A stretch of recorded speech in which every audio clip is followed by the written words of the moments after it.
केवल ये आसान कर देगा क्वेश्चन। चौथा नंबर पॉइंट, आइए अब इसका अटेम्प्ट करने का तरीका, ये कैसे अटेम्प्ट करिएगा। तो देखो अटेम्प्टिंग टेक्निक इसका है, read the given statement and identify the dominant word. आप डोमिनेंट वर्ड को आइडेंटिफाई करेंगे, जो शब्द मीनिंग देता है उस शब्द को आप पहचानने का कोशिश करिएगा, जो सेंस देता है।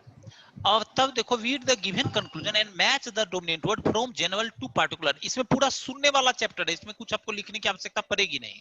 आप जहां महसूस करेंगे हमको लिखना चाहिए आप लिख लीजिएगा, लेकिन आवश्यकता नहीं पड़ेगी।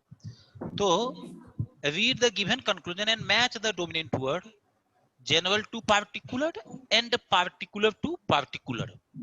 तो देखो जनरल टू पार्टिकुलर क्या होगा, अभी अभी सैलोगिज में आपको पढ़ाए हैं कि स्टेटमेंट अगर ऑल वाला हो तो सम वाला कंक्लूजन क्या हो जाएगा, सही होगा, सही हो जाएगा।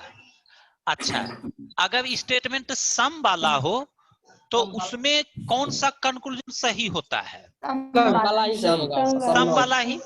हाँ, सम वाला अगर स्टेटमेंट हो तो सम वाला ही कंक्लूजन भी सही होता है। तो वैसे ही जनरल का मतलब होगा, बढ़िया से समझेगा इसको, जनरल का मतलब स्टेटमेंट, अंग्रेजी हिंदी से कोई घबराएगा नहीं। एक बात जान लो, रीजनिंग किसी भी शब्द में हम लिखें हम आपको निश्चित समझा सकते हैं, आप इस बात के लिए बिल्कुल निश्चिंत रहिए। कोई भी विद्यार्थी हो उसको रीजनिंग समझने में कोई परेशानी नहीं होगा, बस ध्यान से सुनना है। तो देखो स्टेटमेंट किसी बड़ा एरिया को एक्सप्लेन करे, जैसे मान लो स्टेटमेंट का बड़ा एरिया है, कहेगा सभी फर्नीचर का दाम बढ़ गया है। फर्नीचर समझते हैं आप?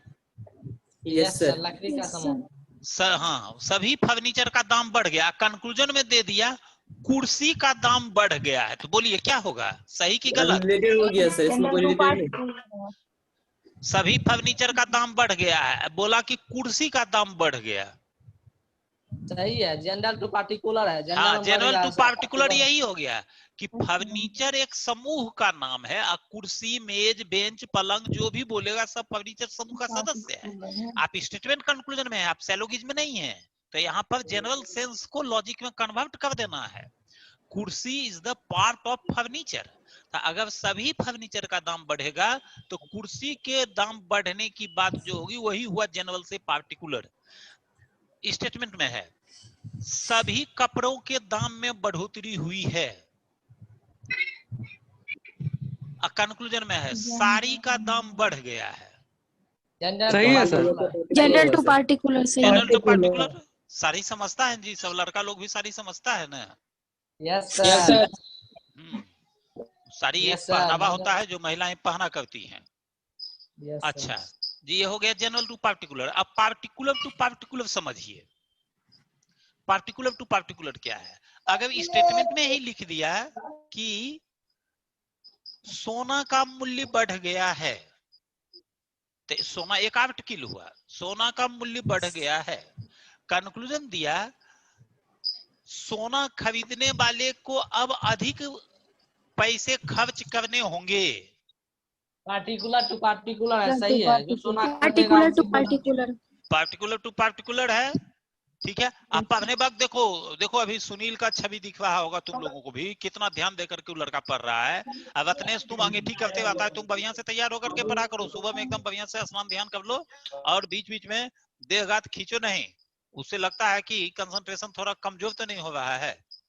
ये कह सकता है कि सब लगातार पढ़ रहे हैं इसलिए थोड़ा देह हुआ ऐंठने का अलाउ करिए, तो चलो कोई बात नहीं, कर सकता है। केवल सो करके नहीं पढ़ेगा, दो चीज एकदम रिस्ट्रिक्टेड है, सो कर नहीं पढ़ना है, गंजी पहन करके नहीं पढ़ना है, शर्ट पहन करके पढ़ना है। तो जनरल से पार्टिकुलर और पार्टिकुलर से पार्टिकुलर समझ गया है ना सब लोग? यस सर, यस सर, व्यवहारिक एग्जाम्पल से समझा दिए। ओके, अब उदाहरण में प्रयोग करिए मेरे साथ। अब आगे उदाहरण आपके सामने रखते हैं, सभी लोगों को प्रयोग करना है। निर्देश हो गया, ऐसे ही रहेगा। कथन है, कथन के आधार दो निष्कर्ष है, पहला रहे सही तो एक दीजिए, दूसरा सही रहे तो दो दीजिए, तीसरा आंसर दीजिएगा जब एक या दो होगा, चौथा दीजिएगा जब दोनों में से कोई नहीं होगा, पांचवा दीजिएगा जब एक और दो, दोनों आंसर निकलेगा। कथन देखो है, शोध द्वारा यह सिद्ध,